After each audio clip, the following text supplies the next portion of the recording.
If it's not too discordant, I'd like to read a passage from one of my favourite horror novels right about now. This is from page 42 of Slicer by Garth Marenghi. Something was pouring from his mouth. He examined his sleeve. Blood? Blood. Crimson, copper-smelling blood. His blood. Blood. Blood. Blood. And bits of sick. That's the sound of a book hitting a desk, by the way. And you'll have to excuse the non sequitur content, and I hope it doesn't spoil your enjoyment of this otherwise perfectly written introduction, but it was that, or set up a drinking game where you guys take a shot every time this text scroll reads blood, which, I mean, realistically, you guys wouldn't last too long. Although I suppose I can't blame it, given the nature of the game and the fact that one of our character's driving motivations is to drench herself in as much blood as possible. Although, to be fair, and with that said, it doesn't actually look like blood. Not in this version, anyways. I mean, the splatter effects are much nicer on the 360. They cover the walls, trickle down the character, run down the screen. It is nice that they have a stack of gore effects in this game, but it feels so artificial. I mean, look at this. Look at what I'm doing right now. It looks like I'm exploding strawberry jam out of my foes. Ah, well. So yes, hey folks, welcome back to Let's Play Zombie Hunters 2. I'm CPC Gamer, the man you love to hate to love, and this is level 5, Abandoned Temple and the Orgy of Death. Sounds wholesome. So, hey, eagle-eyed viewers may have noticed that I'm impossibly overleveled for a game I've not had for very long. Actually, I'm just overleveled, period. And that is because the leveling up system is a total pain in the ass in this game. Each character has 4 stats that you need to upgrade. You need 60 points to upgrade each stat, and you get 3 points per level. So, realistically, you need to get to level 80 plus in order to upgrade one character. As you've seen, you get most of the EXP to level up, based on how you did during the level, but you can't level up quickly until you're powered up, and you can't get powered up until you're leveled up. So, realistically, the best thing to do is just play the game to the point beyond which it stops being fun, then just import an external save game like I did. That way, you don't have to deal with any of the Devil May Cry leveling up bull honky. Although, actually with that said, that's a little bit harsh. I mean, Devil May Cry looks at this game and goes, whoa, steady on. Which, I mean, that should give you some indication of how harsh this game's leveling system is. For me, the point beyond which the game stopped being fun was after I completed it. I mean, it began to grate on my nerves as I was playing it, having to complete level 1 like 20 times before I was ready to, you know, push on and just about scrape through the final levels. But I stuck with it and completed the game on my own, legitimately, if you insist on using such maddening phraseology. And that was really harsh, Andre.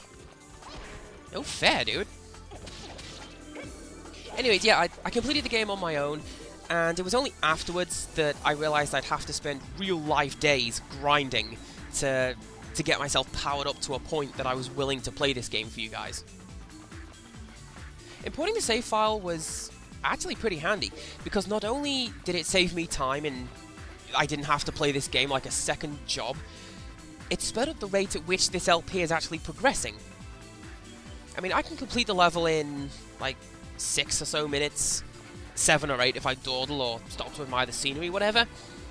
When you get to this point in the game, it takes about 8 minutes to clear one single room, of which there are something like 10 between you and the final boss.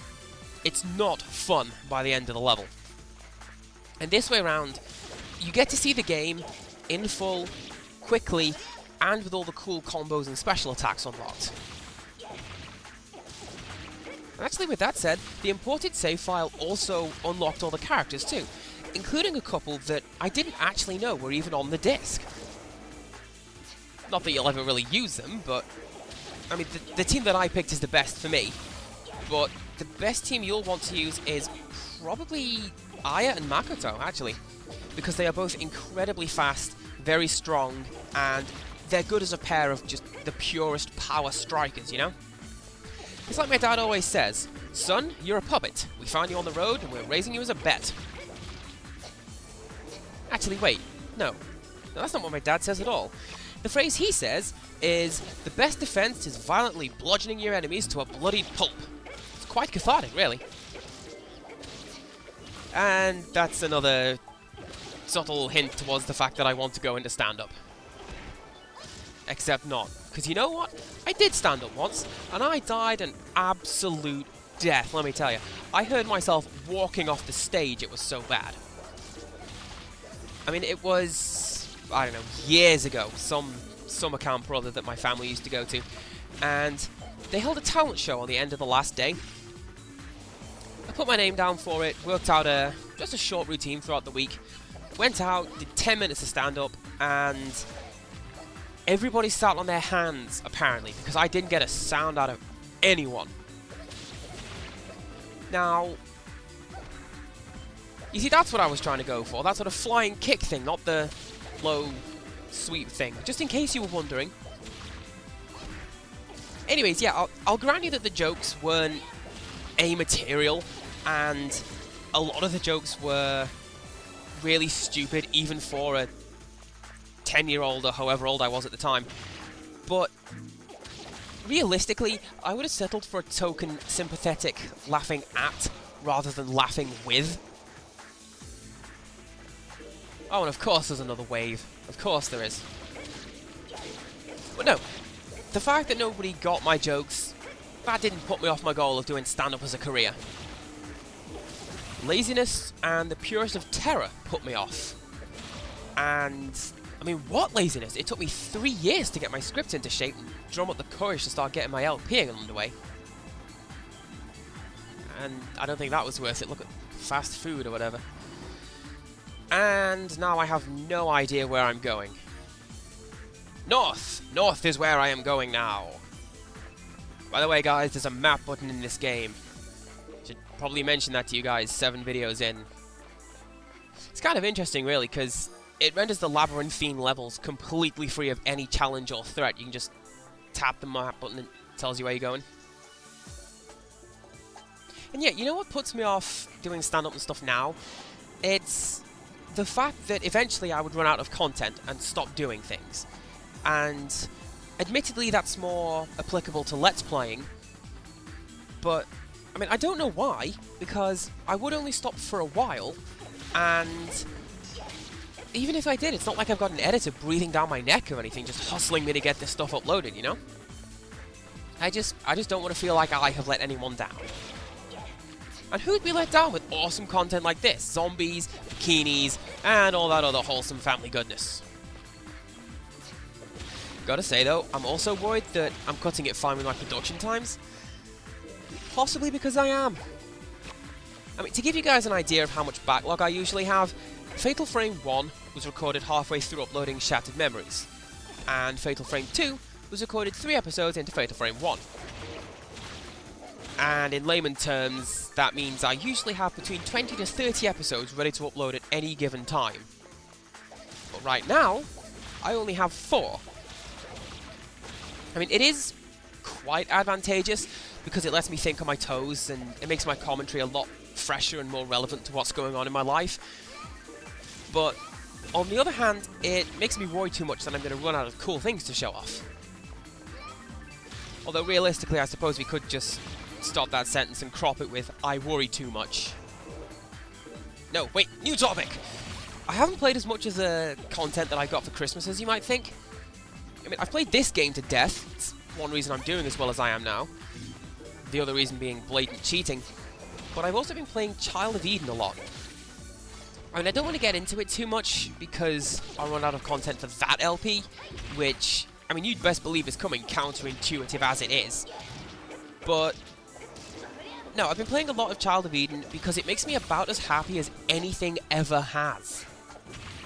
And I'm thinking of getting my sister involved in it as well. She's due home in a couple of days, and, you know, she might be at a loose end, I don't know. Although, given that that is a relatively short game, you may very well see that before you see this one, given how long this game is.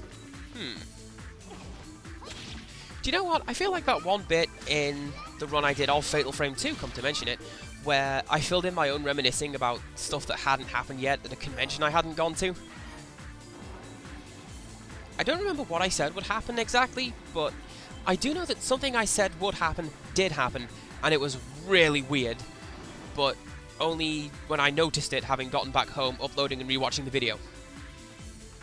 It's gonna let a little fan service go on there, and we're gonna take a quick detour just to the south of this particular room. I think it's the south of this room. Yes, it is. This is a holy statue. Standing next to it instantly purifies whoever stood next to it. It doesn't purify the character on the back burner, so it has got some element of strategy. You know, it depends if you want to have one of your characters go berserk or not. Just thought I'd show that off, because there's actually quite a few of those dotted around the map, and if you want to purify yourself on the fly, you have to use small fragments of that statue as dropped by the enemies, you know, in and around the game. Now, this particular point, we can just ignore that room and push on, and I'm going to get back on track, which kind of reminds me, how is everyone liking these informal style, chatty commentary slots? I mean, myself, I really like them, because on the one hand, I like doing the educational style of Let's Play. I like telling you guys about certain characters and their backstories, concepts, beta revisions, all that good stuff. But after a while of going, and now we just go left, and now we just go right, and you can call me Ray J. Stupid. But no, after I do that for a while, I'd run out of things to say, and I feel like I'm being boring or redundant. So, you know, I'm just talking about whatever. And this has the practical upshot of... Well, it lets me talk to you guys, tell jokes or whatever, without doing a running commentary, which, for this game, would pretty much just be, and now we're killing this guy, and now we're killing that guy, that's a guy that we've also killed, which is riveting. And I'm just going to go and take my Pulitzer in the study, along with a sandwich, after I've killed these birds. And these guys. Alright, I'm done. So, until next time, goodbye.